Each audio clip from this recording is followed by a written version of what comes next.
What is the easiest way to teach your child awareness? That is going to be the topic of this vlog.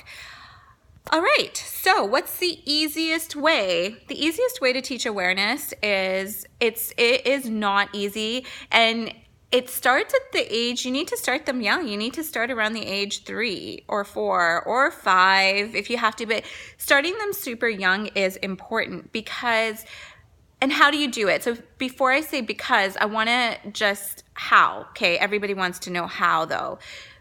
It's really important not to turn your back on kids. Like if your child does something that is not right, don't let them play victim. Like kids are wired to lie. Kids are going to lie and steal because they're just wired for that. And we don't know, it's just, you know what it is? It's a defense mechanism, and they're allowed to have that. They don't want to get in trouble, so they will lie. Did you do that? Did you put crayon all over the white wall? Did you do that? No, I didn't do it. No. And they did it, but they're gonna lie, but that's okay. So it is our job, and this is why parenting is such an evolution in spirit and in self. Every single parent, a responsible parent, okay, come on, like we have not so responsible parents, and then we have responsible parents. There are 2 types of parents, and that's all I see: responsible, not responsible. A responsible parent is going to be gentle and kind, and responsible parents always, the reason that we experience spiritual evolution is because we have to come to our children with kindness and without our own ego, without putting our own agendas in front of these children. So if that child obviously put crayon all over the white wall and lies, that's okay. I mean, that's fine, but it's our job to go down and just like go down to their level and speak to them. Come on, you can tell me. You know, you're in a safe environment. You're not going to get in trouble. It's totally fine. Like, you can tell me if you did it. Once the child feels comfortable, 100% of the time, a child does not lie. They're going to admit it. They're testing you. They're testing you because they need to feel safe. And it's up to us as parents to provide safety for a child. Once the child determines that the child will always be safe in the parent's presence, and safe is not just, oh, roof over my head, I get food. It's not your general things that you need. It's not the needs in life. It's emotional support. It's like, okay, I can make mistakes. Oh, I can make this mistake and I'm not going to get in trouble.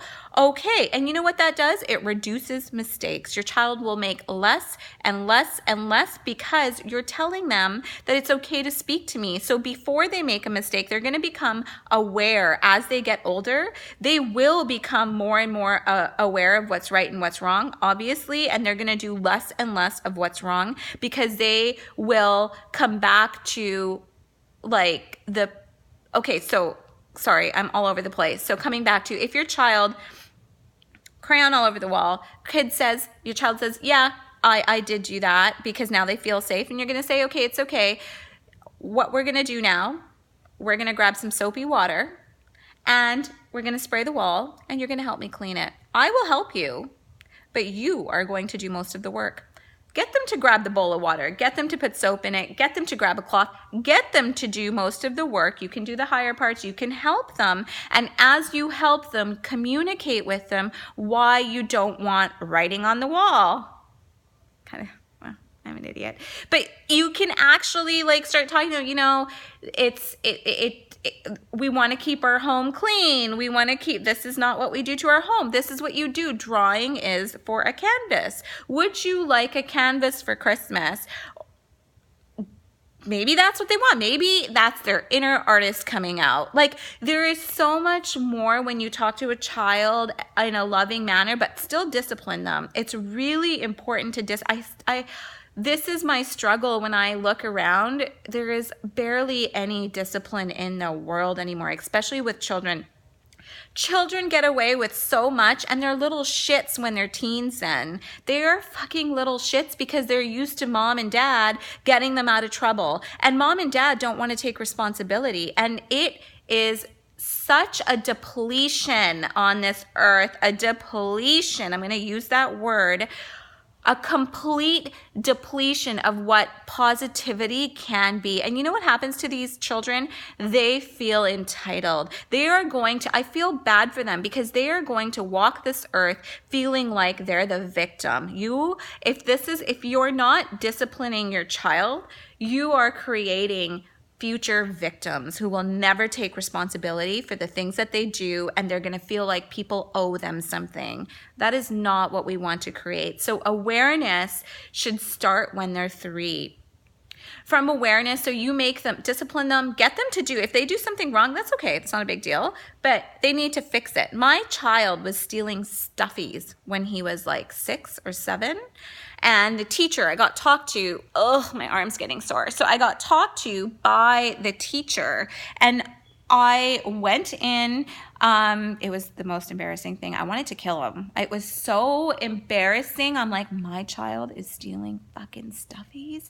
So anyways, calm myself down. By the time I didn't say anything to him in the car. By the time we got home, we had dinner, and then and he was lying to me. You know what he was telling me? He would bring the stuffies down, and there was this game, Battlegon or something, or Pokemon with cards, and the little shitter at that age was telling me that he was winning all of those stuffies because he was so good at Battlegon, and I believed him. I fully believed him. So it was awkward even to a child. I had to sit down. I'm like, you know what? This is what your teacher said.